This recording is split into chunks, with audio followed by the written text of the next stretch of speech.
रात के 10 बज रहे थे। मार्च का महीना अपनी पूरी रंगत पर था।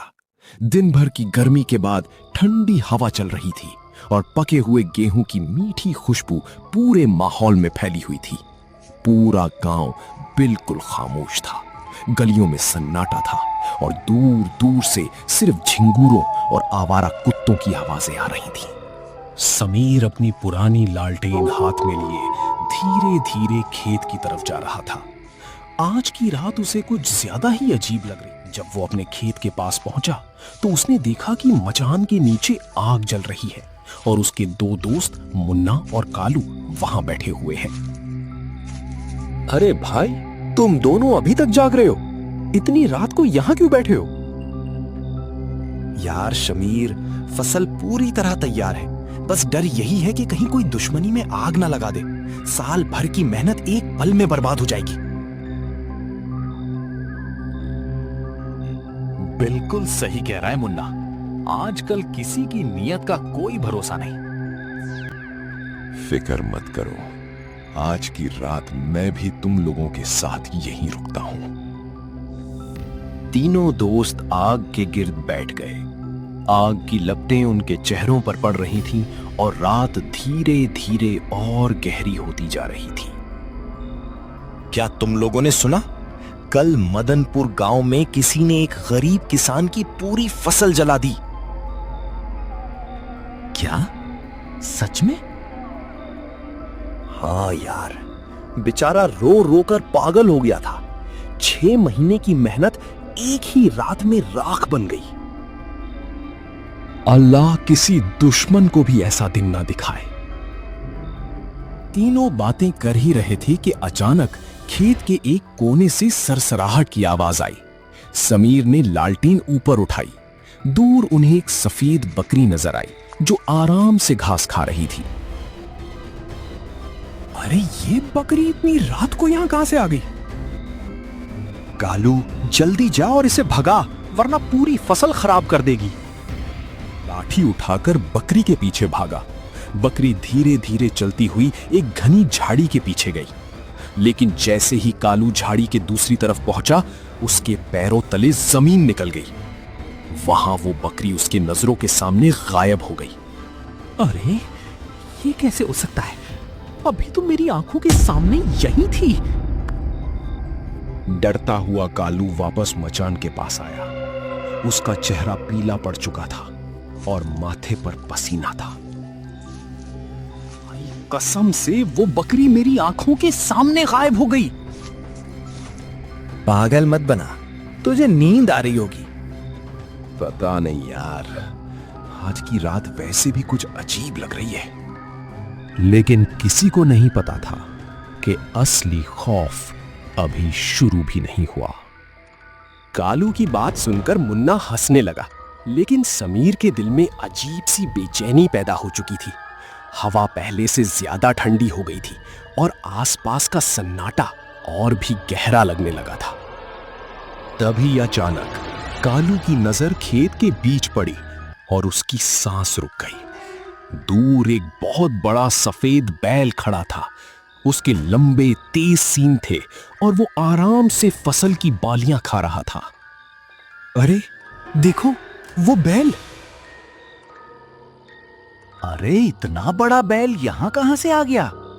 तुम दोनों डरपोक हो, मैं अभी इसे भगाता हूं। मुन्ना अपनी लाठी मजबूती से पकड़कर बैल की तरफ बढ़ने लगा। जितना वो करीब जा रहा था, उतनी ही हवा ठंडी होती जा रही थी। बैल चुपचाप खड़ा था और सीधा मुन्ना को देख रहा था। हट, चल भाग यहां से। जैसे ही मुन्ना ने लाठी हवा में उठाई, उसका हाथ वहीं जम गया। उसकी आंखों के सामने वो बड़ा सफेद बैल धीरे धीरे धुंधला होने लगा और फिर पलक झपकते ही हवा में गायब हो गया। मुन्ना की लाठी उसके हाथ से गिरते गिरते बची। वो भागता हुआ वापस समीर और कालू के पास आया। उसके चेहरे का रंग उड़ चुका था। वो बैल, वो कोई जानवर नहीं था। वो बैल मेरी आंखों के सामने गायब हो गया। मैंने कहा था ना मेरे साथ भी यही हुआ था। ये मामला ठीक नहीं लग रहा। अब तीनों दोस्तों के दिल में खौफ बैठ चुका था। कोई भी अकेला कहीं जाने को तैयार नहीं था।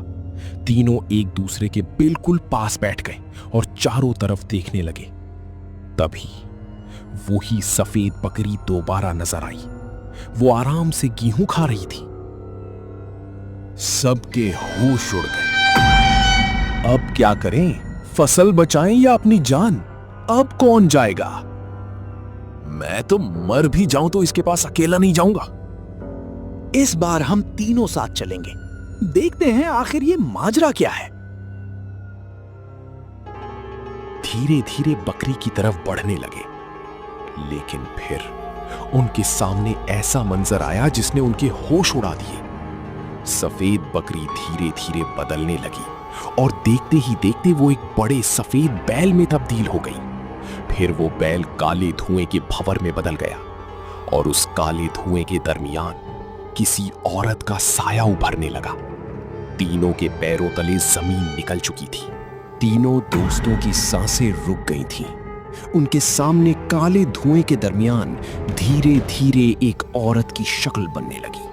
उसके बाल बिखरे हुए थे, चेहरा जला हुआ था और उसकी आंखों में अजीब सी नफरत चल रही थी। इतनी हिम्मत! तुम लोग इस अनाज की हिफाजत कर रहे हो? चाहे जितनी मर्जी कोशिश कर लो, आज ये सारा अनाज जलकर राख होकर रहेगा। चुड़ैल की आवाज सुनकर समीर, मुन्ना और कालू का पूरा जिस्म कांप उठा। लेकिन फिर भी समीर ने हिम्मत की। तू कौन है और तुम्हारा क्या बिगाड़ा है हमने? हम तो गरीब किसान हैं। हमारी फसल क्यों जलाना चाहती है? तुम लोगों ने कुछ नहीं किया, लेकिन इस गांव वालों ने मेरे साथ बहुत बड़ा जुल्म किया था।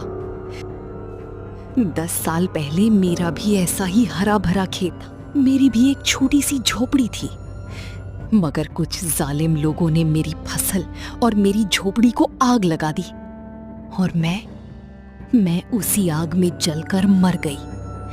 उस वक्त मेरी मदद के लिए कोई नहीं आया। अब मैं किसी को खुश नहीं देखना चाहती। आज ये सारा अनाज जलकर राख हो जाएगा। इतना कहकर चुड़ैल ने अपना हाथ हवा में उठाया। अचानक एक अजीब और ताकतवर हवा चलने लगी। समीर, मुन्ना और कालू के जिस्म जमीन से ऊपर उठने लगे। तीनों हवा में लटक गए। उनका दम घुटने लगा। लेकिन चुड़ैल की आंखों में रहम का नामो निशान नहीं था। उसके चेहरे पर सिर्फ इंतकाम नजर आ रहा था। तभी अचानक खेत के बीच एक चमकदार सफेद रोशनी जाहिर हुई। उस रोशनी से पूरा खेत जगमगा उठा और उस रोशनी के दरमियान धीरे धीरे एक बुजुर्ग आदमी का साया नजर आने लगा। तीनों दोस्तों की आंखें फट गईं। वो गांव के पुराने मुखिया जी थे। वही मुखिया जी जो 5 साल पहले इस दुनिया से जा चुके थे। बस सारा, अब और नहीं। इन बेचारों को छोड़ दो। इनका कोई कसूर नहीं है। मुखिया जी की आवाज गूंजते ही एकदम से समीर, मुन्ना और कालू जमीन पर आ गिरे। तीनों जोर जोर से सांसें लेने लगे। लेकिन चुड़ैल का गुस्सा अभी तक कम नहीं हुआ था। उसने हैरानी और गुस्से से मुखिया जी की तरफ देखा। मुखिया जी, आप? क्या आप भूल गए हैं? जब मैं जिंदा जल रही थी, तब कोई मेरी मदद के लिए नहीं आया था। मुझे इंसाफ नहीं मिला था। चुड़ैल की आंखों से दर्द और नफरत दोनों साफ दिखाई दे रहे थे। सारा, मैं तुम्हारा दर्द समझता हूं।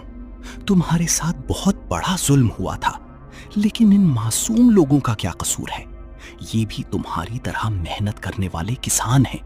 ये भी दिन रात मेहनत करते हैं ताकि अपने बच्चों का पेट पाल सकें। लेकिन मेरे साथ जो हुआ, उसका क्या? मेरा सब कुछ छीन लिया गया था। जो तुम्हारे साथ हुआ था, क्या तुम वही दर्द दूसरों को देना चाहती हो? चुड़ैल की आंखों से आंसू बहने लगे। 10 साल से उसके दिल में जो नफरत और इंतकाम की आग जल रही थी, वो धीरे धीरे ठंडी होने लगी। उसके आसपास का काला धुआं खत्म होने लगा और उसका चेहरा पहले से ज्यादा पुरसुकून नजर आने लगा। शायद मुखिया जी ठीक कह रहे हैं।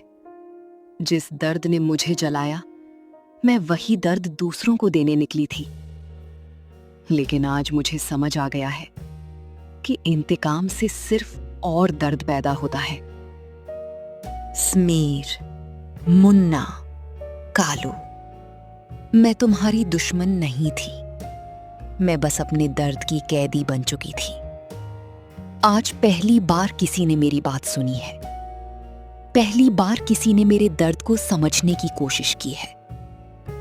मैं तुम्हारा अनाज नहीं जलाना चाहती। अल्लाह करे तुम्हारी फसल हमेशा सलामत रहे, तुम्हारे घर खुशियों से भरे रहें। ये कहकर चुड़ैल ने मुखिया जी की तरफ देखा और वो मुस्कुराई। 10 साल बाद पहली बार वो मुस्कुराई थी। अगले ही पल वो रोशनी में तब्दील हुई और आसमान की तरफ उठती चली गई। कुछ ही लम्हों में वो हमेशा के लिए गायब हो चुकी थी। पूरे खेत में एक अजीब सा सुकून फैल गया। ठंडी हवा चलने लगी। मुखिया जी मुस्कुराए और तीनों दोस्तों की तरफ देखा। लगता है सब कुछ खत्म हो गया। हाँ यार, आज समझ आया कि नफरत से कभी सुकून नहीं मिलता और किसी मजलूम की बद्दुआ और दर्द को कभी हल्का नहीं समझना चाहिए। समीर, मुन्ना और कालू सारी रात वहीं बैठकर अपनी फसल की हिफाजत करते रहे और सुबह जब सूरज की पहली किरण उन खेतों पर पड़ी तो तीनों ने शुक्र अदा किया। उनकी फसल सलामत थी और उस रात के बाद उस गांव में फिर कभी किसी किसान की फसल को कोई नुकसान नहीं पहुंचा।